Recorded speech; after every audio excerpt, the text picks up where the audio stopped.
Good afternoon, friends and colleagues and family as well. Today I'll be speaking with you about a very serious and unfortunate hot topic in America, suicide. Today I'll be speaking with you more specifically about the signs of suicide. With so many celebrities, family, friends, everyone in the news every single day, everyone can relate to suicide. Biggest thing is going to be to understand suicide. In order to understand it, in order to prevent it, we must understand it. Suicide is the 10th leading cause in America for death, and this is amongst all ages. Every single day in America, 123 people die to the hands of suicide. Only half of Americans with depression seek help, seek professional help. 800,000 people per year die to suicide. Being aware of the signs.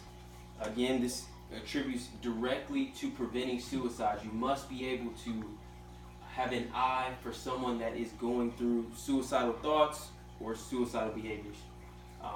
Someone who suddenly becomes involved in alcohol abuse. If this person did not come up in the environment that would open those gates, per se, to sudden alcohol or drug abuse, it can sometimes be attributed to thoughts of suicide.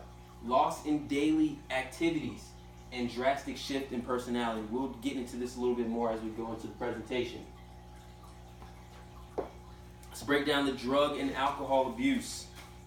In 2015, 33,000 people died to the hands of suicide with the use of opioids. This is a breakdown of suicidal death, just to give viewers at home just an idea of how serious it is.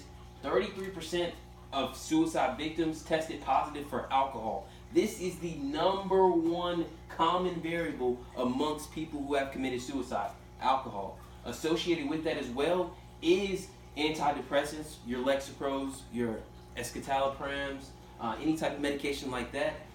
Also, again, 20% of them tested positive for opioids, so that will be the heroin, that will be the painkillers, things like that, tramadol, things like that. Let's break down loss of interest. Most people, when they think of loss of interest, that could sometimes be misunderstood as something common that we see every day. It's not. This is drastically losing loss of interest in daily activities. Most of these individuals suddenly leave their place of employment. They speak about persisting feelings of anxiousness and fatigue. Maybe they don't even, they may not eat that day. This is usually it's associated with the loss of appetite and desire to eat as a whole. Unfortunately, this is a familiar face, I'm sure, to most viewers at home. This is Robin Williams, famous for some of my favorites, Mrs. Doubtfire, just to name one. He unfortunately died back in 2015 to suicide.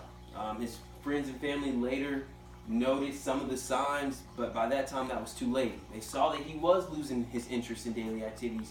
He was separating himself from his commitments on set, things like that, but nobody took note. And that's what we're going to speak about next, the prevention. What to look for? Again, it's suddenly reserved and isolated. Usually a major change is associated with a traumatic event. So for those of you back at home, if you really want to prevent someone from committing suicide, please talk to them. Open up. That is going to be the biggest key to separate. Psychiatrists around the country, top psychiatrists around the country, say that is really the only way to pull it out of someone. Someone who's genuinely committing suicide is not going to speak to you about it. It is so important for you to understand the signs, which is why I stressed that today in this presentation.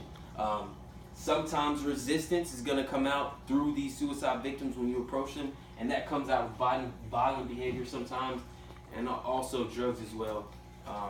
Drugs and alcohol are unfortunate contributors and direct correlations to suicide. I'm pretty sure you understand that's a constant theme with suicide. Thank you.